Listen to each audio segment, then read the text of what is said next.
Bonjour à tous, j'espère que vous allez bien. On se retrouve aujourd'hui 16 mars pour faire la chose la plus importante du potager, la chose la plus importante de l'année, c'est le semis des tomates, puisque la tomate c'est la variété star, l'espèce star du potager. Et il se trouve que si on veut avoir des tomates assez tôt dans la saison, à partir de fin mai, début juin, dans les régions les plus favorisées, on peut commencer à avoir des tomates. Donc si on veut des tomates très tôt dans la saison, il faut commencer à les semer à partir de début mars, mi-mars selon les régions. Ici, dans le sud-est, on peut tout à fait semer à partir de début mars. Là, aujourd'hui, on est le 16 mars. Moi, cette année, je semais un petit peu tard parce que j'avais des obligations par ailleurs, je ne pouvais pas semer trop tôt. Et donc, je vais vous expliquer comment on peut faire. Comme là, je vais semer aujourd'hui une vingtaine de variétés dans une petite barquette. Alors, vous allez voir que moi, j'ai choisi cette solution du semis en caissette de poisson parce que pour moi, c'est la solution la plus simple, la plus pratique. Et donc, je vais vous montrer. Vous allez voir qu'en 15-20 minutes, on peut semer une vingtaine de variétés dans une caissette et que cette caissette va permettre de gérer les semis toute la saison parce que toute la phase de croissance, c'est-à-dire le semis et puis les premiers jours, les premières semaines, c'est une phase un peu délicate parce qu'il faut les surveiller. Il ne faut pas que les semis aient trop froid, il ne faut pas qu'ils manquent de lumière, il ne faut pas qu'ils aient trop chaud. Il faut vraiment un peu les gérer comme des nourrissons. Et puis, vous allez voir donc que cette caissette, c'est la solution la plus simple. Alors, comment procéder pour faire ce semis? Moi, j'ai récupéré ce matin au marché Gambetta de Cannes des caissettes chez un poissonnier sympathique. On en avait 2-3. Donc là, c'est une caissette qui doit faire 40 par 50. Et ce que j'ai fait, c'est que j'ai tout de suite mis au marqueur. J'ai délimité ma caissette en 10 zones, donc 10 rangées, et puis 2 lignes, donc A et B. Donc j'ai 1, 2, 3, 4, 5, 7, 8, 9, 10, A, B. Et donc je vais avoir comme ça 20 positions, 20 mini-parcelles sur lesquelles je vais pouvoir faire mes semis. Alors comment faire avec cette caissette? J'ai donc récupéré la caissette au marché. J'ai mis dans un premier temps une grosse couche, on va dire les 4/5 de la caissette. Je les ai remplis d'un terreau qui pour moi est un des meilleurs du marché, meilleur rapport qualité-prix. Alors c'est pas un placement, c'est ce que j'ai trouvé de mieux dans le commerce. C'est un terreau qu'on trouve chez Castorama qui s'appelle Verve, qui vaut, si on en prend par 150 litres, ça va valoir 12-13 euros. Donc c'est assez abordable pour 150 litres. Et c'est un terreau qui est assez riche en tourbe, donc c'est pas mal pour bien garder l'humidité. Un petit peu enrichi en NPK, donc pas mal pour nourrir les plantes. Et donc, si vous cherchez un terreau pas trop cher, je trouve que ce terreau Verve est assez intéressant. Donc ça, j'ai mis ça dans cette caissette. Vous voyez que j'ai quasiment rempli la caissette avec ce terreau. Et puis, j'ai pris aussi un terreau pour semis. Alors là, l'avantage du terreau pour semis, c'est qu'il est très fin. Il permet à la graine qui commence à germer de bien se développer sans avoir de tomber sur un petit caillou, un petit bout de bois, des choses qui vont la gêner pour se développer. Donc ça, c'est un terreau pour semis que je crois que je l'avais pris chez Carrefour l'année dernière. Alors pareil, pour moi, c'est pas très utile d'aller mettre des 1000 et des 100 dans des terreaux très chers, aussi bien du terreau universel que du terreau pour semis. Souvent les terreaux d'entrée de gamme, alors il y a différentes qualités, mais disons que entre celui-ci chez Carrefour et puis l'autre terreau universel chez Casto, c'est des terreaux qui sont pas très chers et qui sont à mon avis assez tout à fait satisfaisants pour faire des semis. Donc pourquoi j'ai pris ce deuxième terreau pour semis? Parce que dans la phase initiale, quand la graine commence à se développer, elle a besoin d'un terreau très très souple, où elle peut vraiment facilement développer ses petites racines. Et donc, pour mettre en surface, vous voyez que j'ai laissé, donc, comme je disais, 1/5 de ma caissette sans terre. Et donc, ce que je vais faire, c'est que je vais maintenant prendre le terreau pour semis que j'avais mis dans ce seau. Alors, ce que j'ai fait, c'est que comme le terreau pour semis, en général, il est assez sec, c'est assez tourbeux, enfin, c'est de la tourbe, et ça sèche assez vite. Donc, je l'humidifie un petit peu pour qu'il ait cette petite texture un peu spongieuse. Il est un peu humide, il n'est pas trempé d'eau, il n'est pas imbibé d'eau, mais il est juste un peu, c'est le côté éponge humide comme on dit souvent. Et donc une fois que j'ai ce terreau un peu en mode couscous, je vais l'étaler sur le dessus de ma caissette pour arriver quasiment au niveau tout en haut de la caissette. Je vois souvent des gens qui font des semis en laissant quasiment la moitié du pot sans rien. Quel que soit le contenant que vous utilisez, vous avez toujours intérêt à utiliser l'intégralité de la profondeur. Parce que ça sert à rien d'avoir un pot qui fait 15 cm ou 10 cm de hauteur. Si vous le remplissez qu'à moitié, vous utilisez que la moitié du pot, quoi. Donc là, je vais vraiment mettre cette petite couche de terreau pour semis en surface, sur les 2 premiers centimètres, ce qui va faire que quand je vais faire mes semis, mes graines vont être dans ce terreau et vont pouvoir se développer tranquillement. Et puis quand elles vont être un peu plus développées, un peu plus balèzes, elles vont pouvoir aller piocher dans le terreau universel qui est en dessous, qui lui est un peu plus riche et qui vont permettre aux jeunes plants de se développer tranquillement. Alors l'avantage de ces caissettes en polystyrène, c'est que on peut garder les plants très longtemps dedans. D'abord on peut faire pas mal de variétés différentes dans une seule caissette. On peut, pendant le début de saison, quand il faut rentrer et sortir les plants, parce que les plants supportent pas bien le froid, donc il faut les les rentrer, les sortir en fonction de la chaleur, de la lumière, etc. Donc l'avantage, c'est qu'on va pouvoir sortir et rentrer les plans assez facilement en une seule manipulation. Parce que si vous avez mis des petits godets, même si vous voulez réussir dans une petite barquette pour 6, il faut quand même rentrer et sortir souvent, et c'est assez compliqué en termes de manipulation. Alors maintenant que j'ai mis ma petite couche, j'ai pris une petite taloche, hein, puisque je suis en plein de travaux, j'ai des outils de ce genre. Une petite taloche pour bien tasser le terreau. Alors pourquoi est-ce qu'on tasse?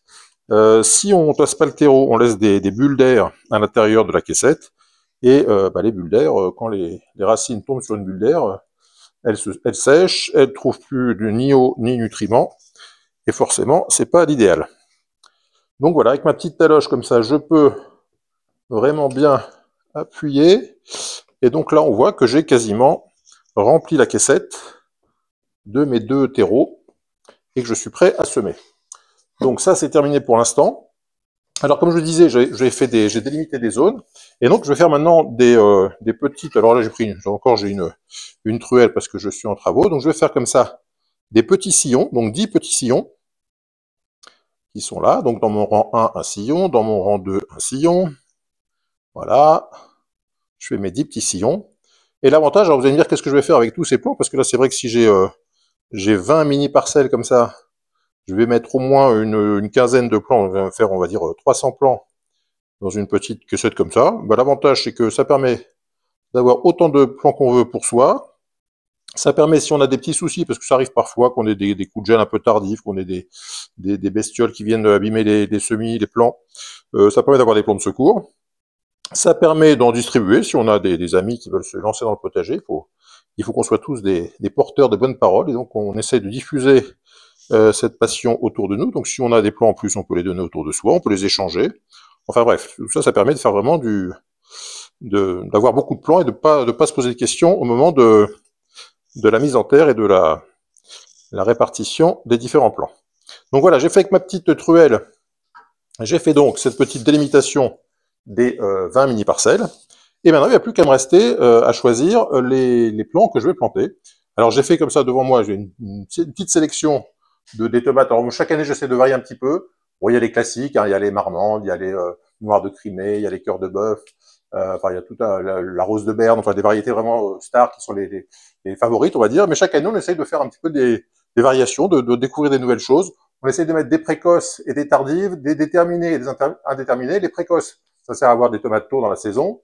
Les déterminés, ça sert à avoir des tomates pas trop hautes. Ça veut dire que parfois, on n'a pas envie de mettre des tuteurs et de monter à 2 mètres de haut pour aller cultiver ces tomates. Donc, quand on a des tomates à port déterminé, il faut choisir, donc, quand vous choisissez vos variétés, regardez si ce sont des tomates déterminées ou indéterminées.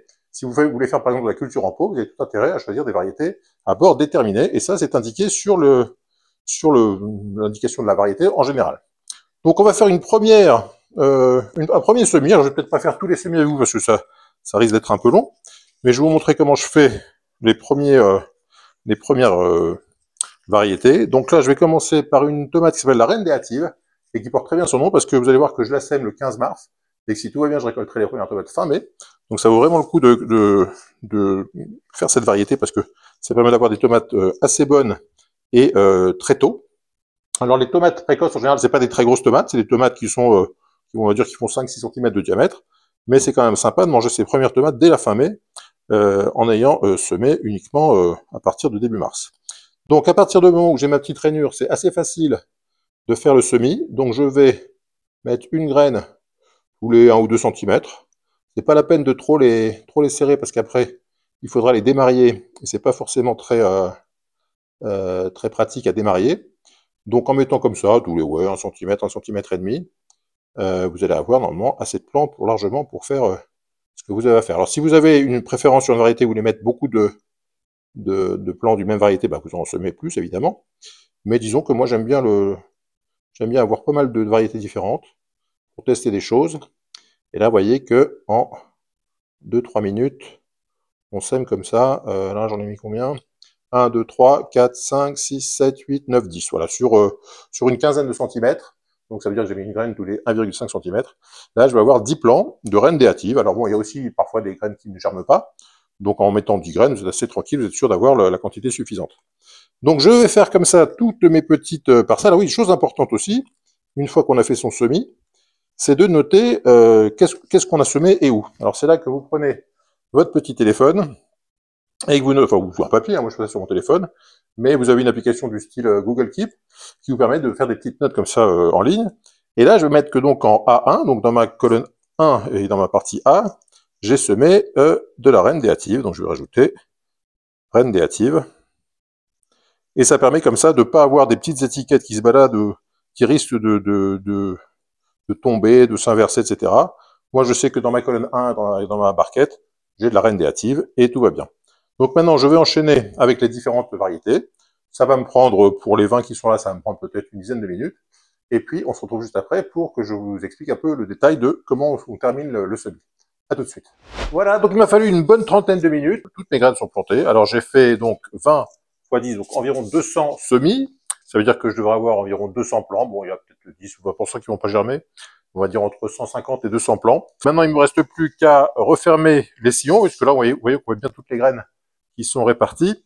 Et maintenant, je vais recouvrir pour qu'elles soient bien, évidemment, qu'elles restent à l'humidité. Alors, je prends toujours mon terreau à semis, et puis je vais le faire à la main, ce sera plus simple. Et comme ça, je vais mettre une petite couche, mais vraiment pas grand-chose. Hein. On va dire que les graines doivent avoir peut-être 5 mm de terre sur la tête. Donc, faut pas les mettre à 3 cm sous le niveau, parce que sinon, elles vont avoir du mal à sortir. Donc, je mets comme ça une petite couche légère sur les sillons que j'ai fait. Voilà.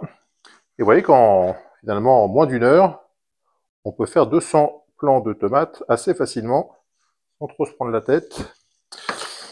Et donc, on va les voir jamais. Alors, l'avantage de ces petits sillons, c'est que si, bon, ça doit germer dans la semaine qui vient, normalement tout, selon les variétés, ça germe plus ou moins vite, mais disons qu'on doit voir ça germer dans les 8-10 jours qui viennent au maximum.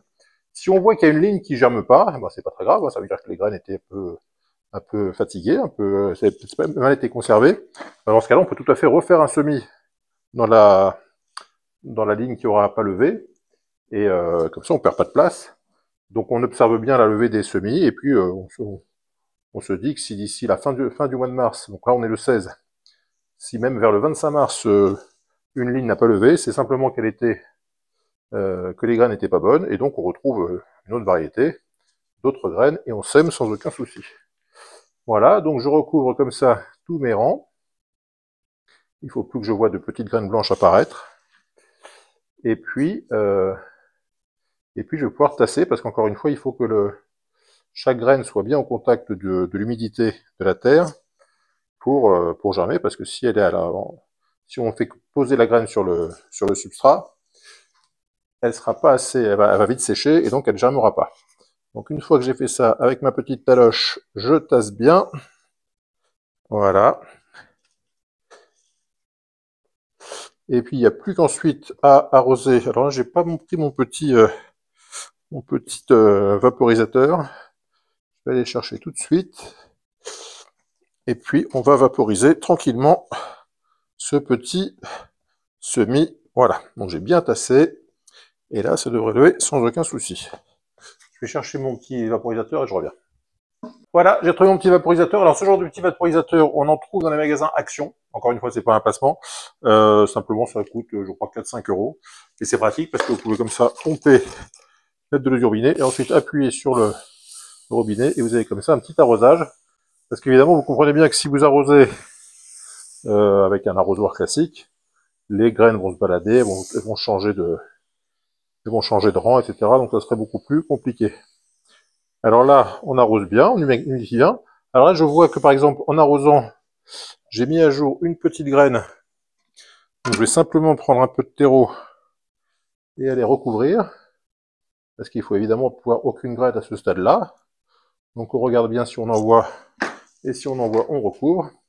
Et donc on fait comme ça l'humidification. Alors ensuite, quelle est la phase suivante? Alors dans un premier temps, on va laisser cette petite caissette à l'intérieur. Parce qu'évidemment, une graine, il lui faut de la chaleur et de l'humidité pour bien germer. Donc on peut garder ça dans un coin de la maison à l'intérieur. Pas forcément la lumière, parce que tant que la graine n'a pas germé, elle n'a pas besoin de lumière. Donc on va laisser ça tranquillement. Donc aujourd'hui on est le 16. Je pense que j'aurai les premières levées vers le 22, 23, une petite semaine. Alors elles vont pas toutes lever simultanément, parce que là j'ai 20 variétés. selon la génétique de la variété. Il y en a qui vont germer très vite, d'autres très lentement. Donc il faut se laisser entre 6 et 12 jours, 15 jours maximum, pour laisser aux différentes génétiques la possibilité de se réveiller plus ou moins rapidement. Et donc une fois que je vais avoir dès que les premières variétés auront relevé, là par contre il faudra que je mette à la lumière, parce que si j'attends que tout le monde soit levé pour mettre à la lumière, les premières vont filer, vont s'étirer en longueur parce qu'elles manquent de lumière. Donc dès que j'aurai des premières levées, des premiers cotylédons qui apparaîtront, il faudra les mettre à la lumière, mais encore une fois, il faut faire attention, parce que ce sont des jeunes plants très fragiles, et si je les mets en plein soleil, même si en mois de mars, le soleil n'est pas très fort, mais si je mets des jeunes plants en plein soleil maintenant, dès qu'ils ont levé, ils vont vite cramer. Donc ça veut dire qu'on les habitue doucement à la lumière. Si vous avez une journée chaude de mars, vous allez peut-être les mettre le matin, le soleil du matin est plus doux, donc 2-3 heures, et puis ensuite vous les mettrez sur une partie un peu ombragée, avec de la lumière, mais un peu à l'ombre, pour que les jeunes plants ne crament pas. Et puis progressivement, quand ils vont grossir, quand ils vont grandir, ils vont s'endurcir, ils pourront passer la journée au soleil. Mais on va dire que dans le premier mois, c'est vraiment 2-3 heures, allez 4 heures de soleil s'il n'est pas trop fort, et puis le reste du temps à l'ombre, et puis évidemment un maximum de chaleur, alors un maximum entre 20 et 30 degrés, parce qu'en dessous de 20 degrés, ça poussera, mais un peu faiblement. Au-dessus de 30 degrés, ça bloque la croissance. Donc idéalement, 24 degrés le jour, 16 degrés la nuit. C'est aussi important d'avoir une bonne différence de température entre le jour et la nuit, parce que ça donne à la plante le signal de plus pousser. Si elle reste toujours à température constante, elle va pousser, mais un peu moins rapidement. Donc si vous avez la possibilité de mettre la nuit vers 16 degrés et le jour vers 24, c'est parfait. Et puis voilà, donc ce qu'on va faire tranquillement, c'est qu'on va garder ces plants, si on a une fenêtre au soleil, les garder à l'intérieur les jours où on ne pourra pas les sortir, mais dès qu'on peut les sortir, on les sort, et puis on les rentre s'il y a des nuits encore fraîches, parce qu'au même mars ou mois d'avril, on a encore des nuits encore fraîches, on les rentre à l'intérieur pour les protéger.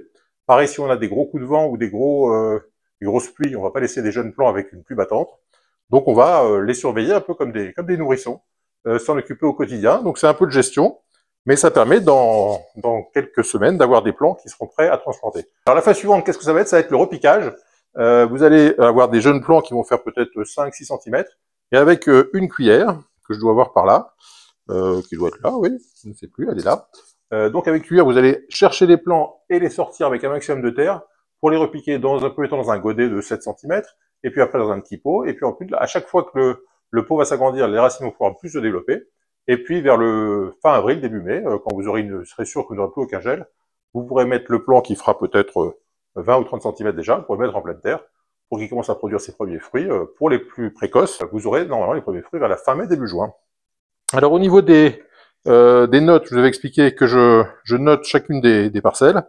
Vous voyez que là, on a sur mon téléphone, j'ai sur les semis de tomates du 16 mars, j'ai en A1 la reine des hâtives, en A2 la variété Édouard, en A3 la variété Stupis. Vous voyez que j'ai tout noté.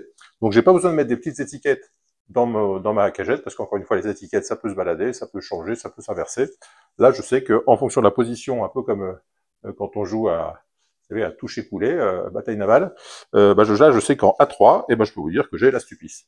Voilà, donc c'est une façon simple de bien répertorier les variétés et d'avoir un maximum de variétés sur très peu d'espace. Et vous voyez que là, avec ma barquette, c'est pas très lourd.